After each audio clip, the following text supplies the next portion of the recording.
Welcome to this Zentangle Quickie. My name is Heather Hartwick Gladden. I'm a certified Zentangle teacher, and today we're going to take a look at the Tangle 3D room from CZT Damy Teng. All right, though, this is neat. I like this one. It's like, I couldn't believe that I haven't done this one yet. I think it's been around for a while. And yeah, it's really neat. Oh, well, yeah, look, I'm looking at the date, 2016, at least that's when it was put on Tangle Patterns. So, all right, this is a nice fill-in pattern. It is a grid pattern. For those that don't care for grid patterns, sorry. Sorry, not sorry. No. I was looking for just a nice fill-in type of tangle. I'm trying to do I think I do an okay job at having some variety. And so I was thinking back. Well, it's all in my head. It's not like I have some kind of list or anything. So it's just all of a sudden, I feel like a fill-in tangle. Oh, okay, let's find one. That's good. That's my method. All right. So once you have your grid set, then center-ish, we're going to put a line in each one. Okay. Then from both ends of the line, we're going to take it from that end to, well, let's say it this way. So the top end, that's what we're going to call this one, the top end, to, I guess we could say the closest corners. So the top, like that.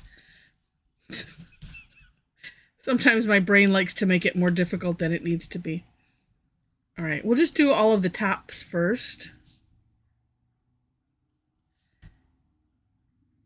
And then the bottom, same thing, or whoop, turn your tile, and then it's the same thing all over again. That's always nice. Well, whoops. And sometimes it's nice to just turn your tile. Could do like that, where you do all the same angle. That way then you're turning the tile the other direction that you need it to be. Okay. And then from here, it's playtime. So we're going to fill in some of it. And, oh, sure we are. Yes, we are. Okay. And let me, though, yeah. So we're going to fill in the bottoms. And, of course, oh, you know what? I'm going to make this the bottom because that's a little bit wonky. And I want to straighten it out. And when you fill things in, it is the best course corrector, period. So I'm just going to redo that line. Ooh, like that. Nobody will ever know. Unless you watch this video. But yeah, and I do want to try this a different way as well. As I was playing with it, and I'm like, oh, we really need to get this video done. I'm like, well, I'll just play with it. I like to do these things just, live, untested. Psh, why not?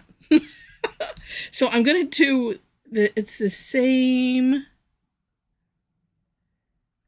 filling in the same area in each of these boxes.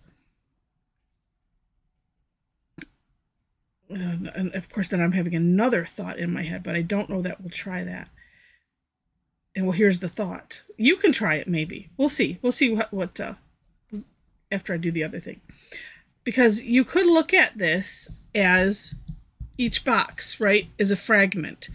And I just don't know. It might mess up the overall, the 3D part if you shift it around. I don't know. You know what? We could try it. Maybe we'll do that. Okay. Because that's what, I mean, yes, it's a quickie how to do it, but at the same time, it is fun to play.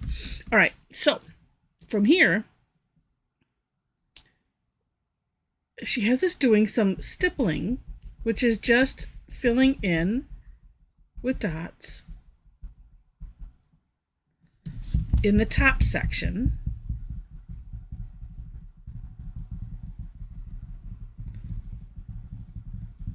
And the more dots, the darker it's going to be. It is a nice tangle enhancer.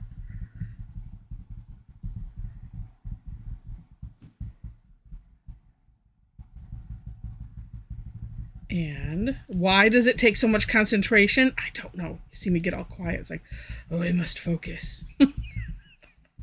And look at how, okay, let's go back to this one. Get this tile to stay down. It is a really, really fun technique, stippling. There's a whole bunch of tangle enhancers, little techniques, things that are taken from, art, and other things that we've made up. Okay, then one side we're going to fill in with the graphite. And so if you've done the Tangle Cubine, it's similar. That one has only 3 sides that you have to concern yourself with, where this one we have 4. So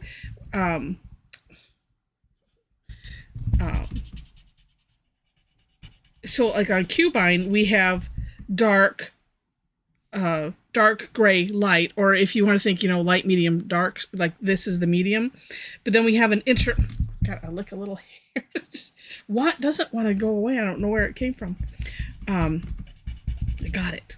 But this, we're adding an extra dimension, right? Actually, it should be 4D room.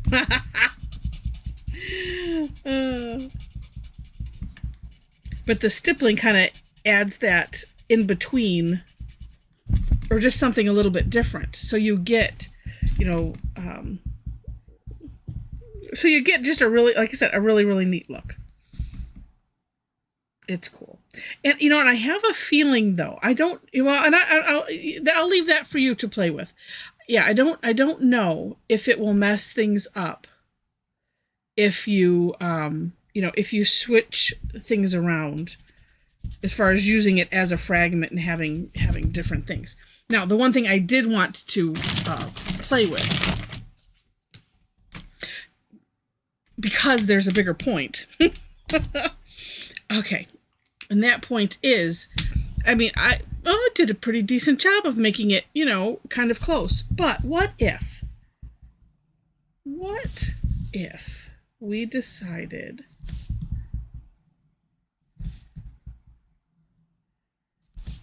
that we don't like conventional?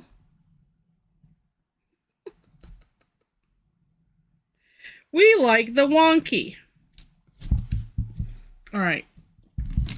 And on purpose, let's do some different sizes, and let's put these.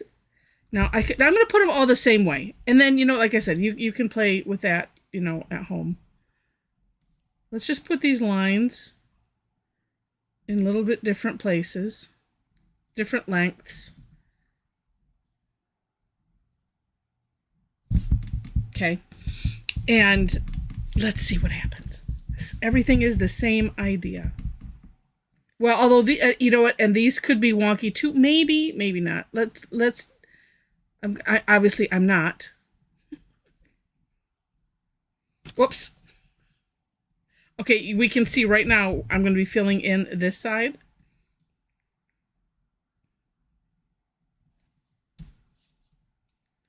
It might serve me better to do what I had said, which is do the one side, then turn your tile so it's comfortable.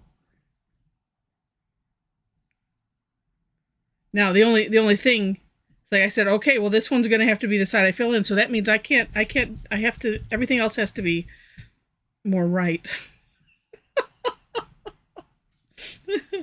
It's like, well, when you use one, you've got one opportunity, at least in the box, to course correct.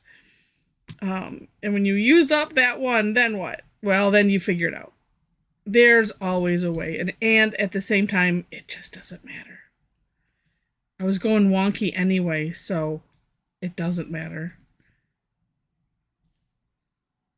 Also thinking, well, you know, good to do this, these lines straight. Oh my, I've got all eyeball crazy here. You know, where are the lines that I'm, okay, now I can see it. Okay, because when you do things a little wonky, that can, shoo. All right. Eyeball confused. That's the, eyeball crazy. That's what I said. Okay, that's a new one. Michelle, who has elected herself to keep track of those. Just kidding. All right, so as I said, starting there.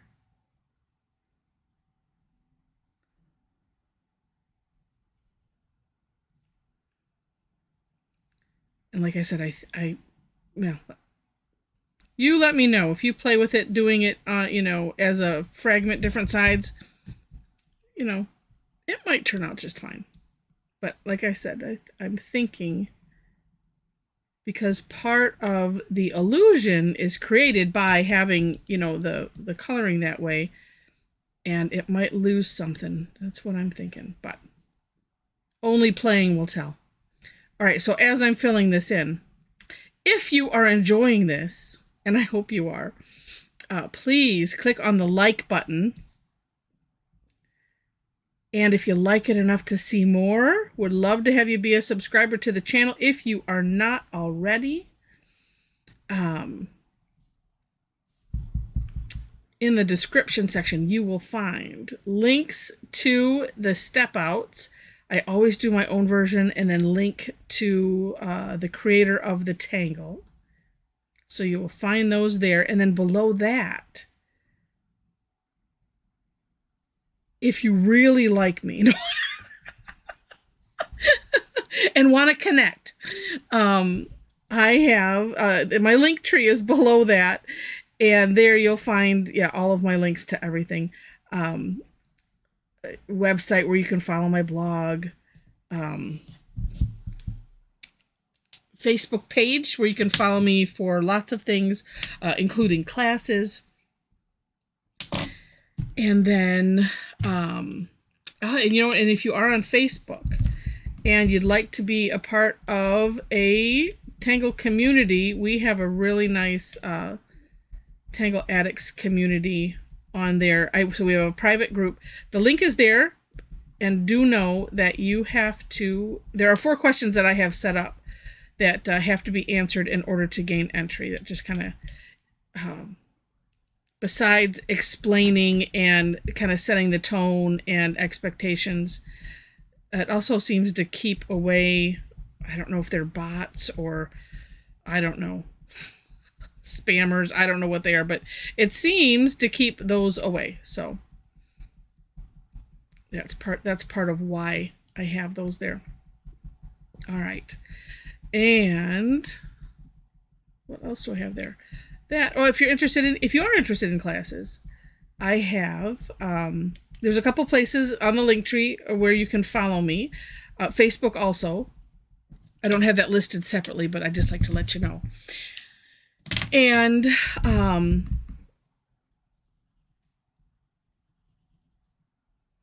what else do I have there? I don't know, but it's all pretty self-explanatory. It's like, which side again? All right. We'll see. And if you notice, I'm not filling in solidly with the graphite. You could if you want to. It just depends on how much graphite you want in there. You can always add more. But it's just so nice that the Tortillion smooths that out so nicely.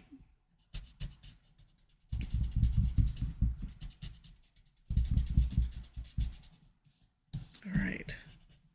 And really, if I was thinking, I would have done it this way. A lot of times I like to keep the tip of the Tortillion on the line I don't want to go over, and you can see some little bits have creeped over. It's not that bad though. Wow, it kind of works being all wonky. It was worth a try. But yeah, feel free, you know, and like I said, let me know in the comments if you try it, you know, using this as a fragment and then turning it, you know, turning that center line each time. and see. Like I said, it'll be an interesting thing. Could go a little darker, maybe towards the bottom even. Let's try that here. Add a little bit more. Make it more of a gradient so it gives it that, the depth. And then work on that gradient a little bit. All right. I already said everything that I usually say for the end. So, okay, bye. No, just kidding. Oh, look at how, yeah, that made a little bit of a difference. Just a little bit. All right, well, thank you for your patience in playing with this. It came out kind of interesting, but at a very minimum, one of the things that you do know is you don't have to worry about, whether things are absolutely straight or not. It'll all turn out just fine. And that is, I like to just bring out those points when we do things, especially with Zentangle, because it's not about perfection. It's about having fun. It's about your journey, and you having fun and playing. Explores your, it's such a nice creativity booster when we, see, that makes a big difference, having that darker, by that center line. Love it. All right. Really neat. Okay. Again, thank you so much for watching, and I wish you happy tangling.